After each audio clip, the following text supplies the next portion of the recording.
I'm Logan Crawford, and right now on Spotlight, we're diving deep into the political landscape with Howard Gunn's latest work. It is called How to Save the Nation from Old Conservative Lies. This book tackles the crucial issues facing America today, offering sharp analysis on the clash between liberal and conservative ideologies, with insightful commentary on politics, history, and the future of democracy. This is a must-read for anyone looking to understand the current state of the nation.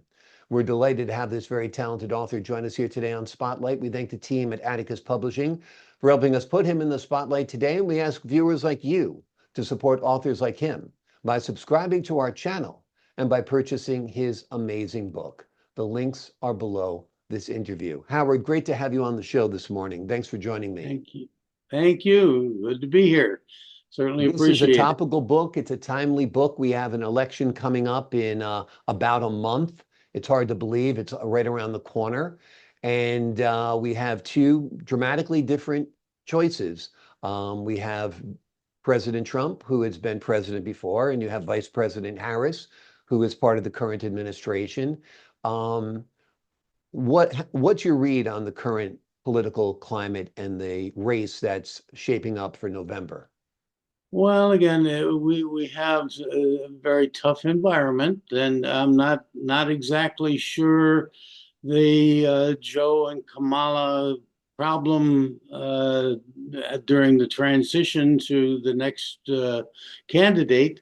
So Kamala has her work cut out for her. No woman's ever done what she's trying to do, but I think the American people are understanding and believing in the idea of a female president. But I think overcoming that original challenge, as well as fighting the battle with the Republican Party, I think she'll win over enough votes to certainly win the popular election. Winning the electoral college is a little bit more of a challenge. Yeah. As they say in news, only time will tell, and we'll know in about a month, that's for sure. Let's talk about your book, How to Save the Nation from Old Conservative Lies. What are some of those old conservative lies? Well, the first is a weak federal government. It basically, when the state plutocrats had the opportunity, they tried to create a central government with no uh, resources, any power, any money, any taxing ability, and no ability to print money. So the idea that started off with a weak central government being an administrative appointments from the state plutocracy. And the state plutocracy problem never went away, whether we called it states' rights today in our old lie. The states' rights are not limited. They were, in effect, identified which parts of the state responsibilities were assigned to the federal government. So states' rights to, in effect, regulate the federal government is only handled in terms of amendments to the Constitution, not to how the government runs its operation. So those are the basic two lies. Is the power of the federal government was granted in 1789, and Thomas Jefferson took it away in 1800 when he won the election and went back to the old days of a weak federal government with no authority to manage business or to manage the states. Do you feel the digital revolution has affected political ideologies in America? Well, yes, as I was growing up and getting out of school, we were talking about voter rights and new civil rights, as well as uh, the Great Society. And at the same time, I was making crazy widgets like VIC 20 PCs and modems and making things for hooking up computers to the internet. Mm. The more that we were hooking up the newer technologies, the more the propaganda seemed to be able to permeate. So yeah, I was amazed how, let's say, Nixon could be elected in 1968.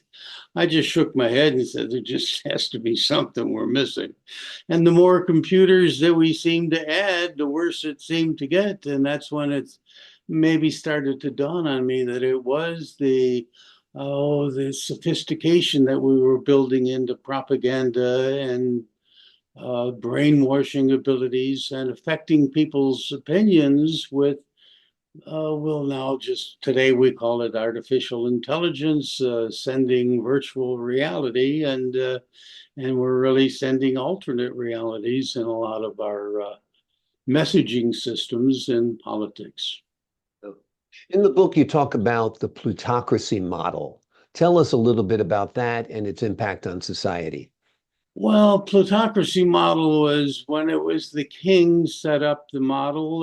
They called it monarchy, but plutocracy were just the richest people with the ability to raise an army. And basically, the king assigned territories and cut a deal with somebody to run the town. And whether we called them fiefdoms or we called them colonies.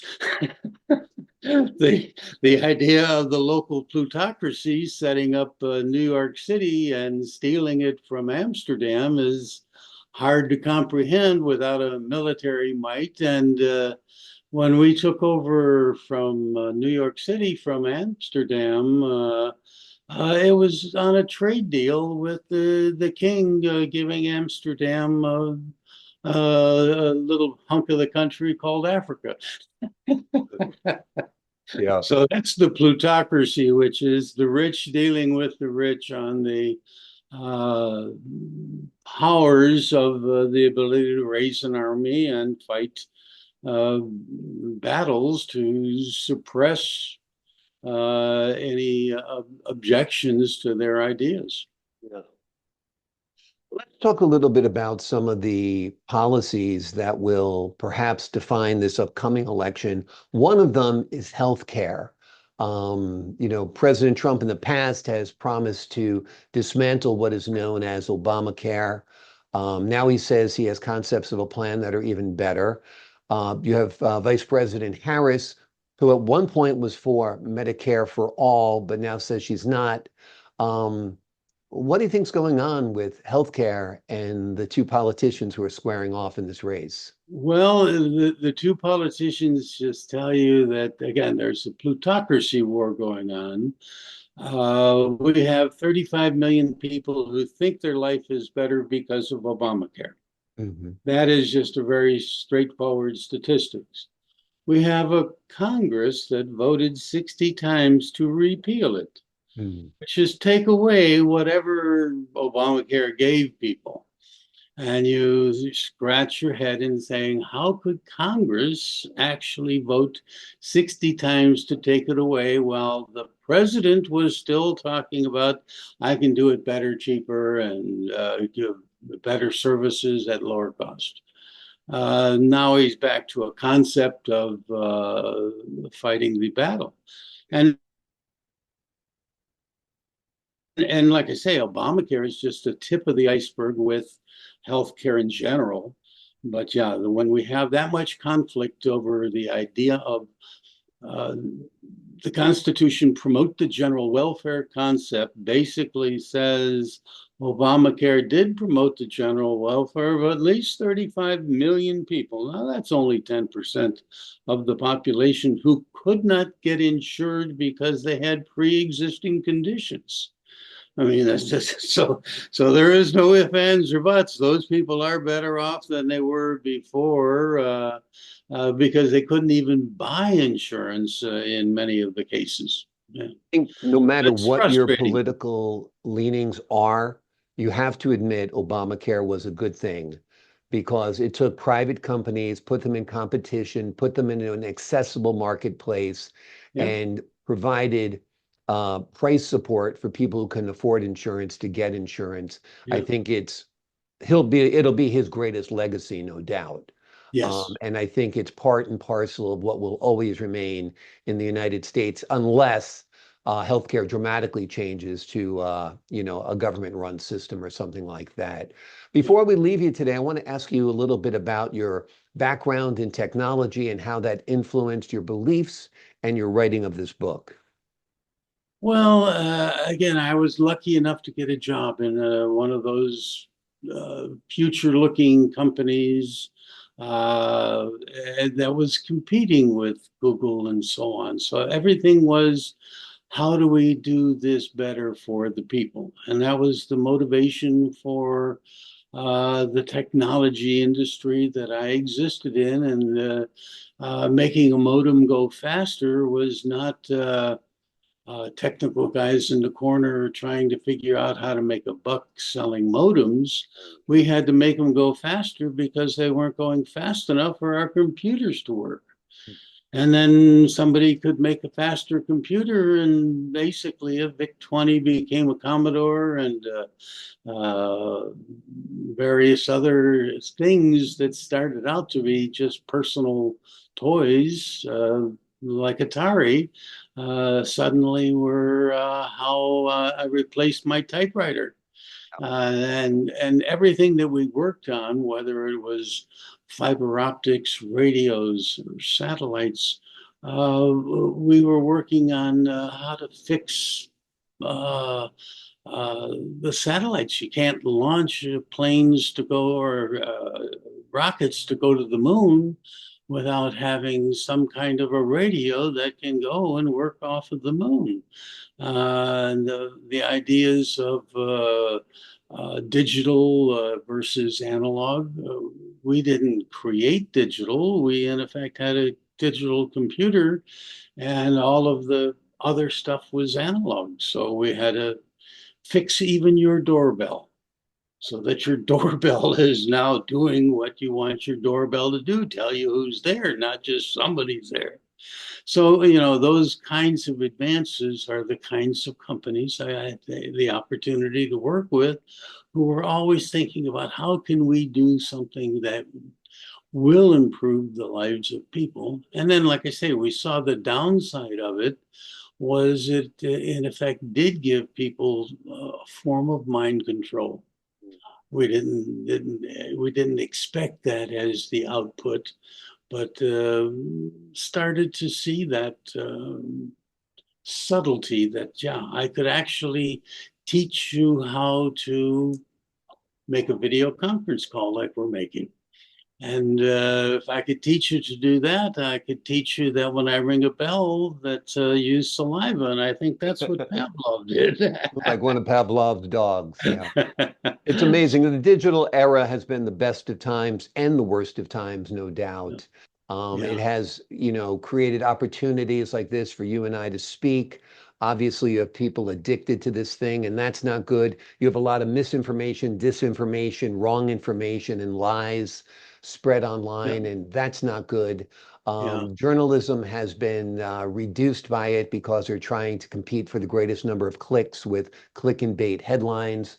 So, like you said, the goal was to make this society, this digital revolution, serve people yeah. and empower their lives. And in some ways, it has also disempowered their lives. But I guess fire is wonderful. It heats your home, and fire destroys other homes, so it's kind of the Exactly. same Yeah. thing. And It's how that's it's sort of used. what the digital revolution has done is Yeah. we achieved what we thought was our goal, which was improve society, make it better, make it easier, make it more profitable. I mean, we did concern ourselves with money even when we were making strange things. And in fact, if you heard of Blockbuster, Blockbuster had 56,000 Rokus working before Roku even knew what they were. Amazing. Their problem is they got associated with WorldCom and stock market manipulation Yeah. instead of technology. But they were in the technology business, running a store, selling CDs in a store, but they actually were driving us to, in effect, make this thing today we call Roku. They had 56,000 PCs Amazing. running video television broadcasting just before they all went to jail. Funny, but we'll leave you on that. But it is fascinating. Certainly, Blockbuster could have been the next Netflix. And like you Yeah. said, with the advent of Roku, certainly have dominated the streaming market. That's for sure. The book we've been focusing on today is called How to Save the Nation from Old Conservative Lies. It tackles the crucial issues that are facing America today, offering sharp analysis on the clash between liberal and conservative ideologies. It's an important book, whether you're on the left or the right. Read it, make your own decisions, come to your own conclusions, and look at this objective book because I think it will really help you formulate great perspective on the current political scene. Howard, thank you so much for joining us here today on Spotlight. Well, and thank you. I certainly appreciate it. And you have a great day. And to you, sir, and to the folks at home, I'm Logan Crawford, thanking you for your time this time. Until next time on Spotlight.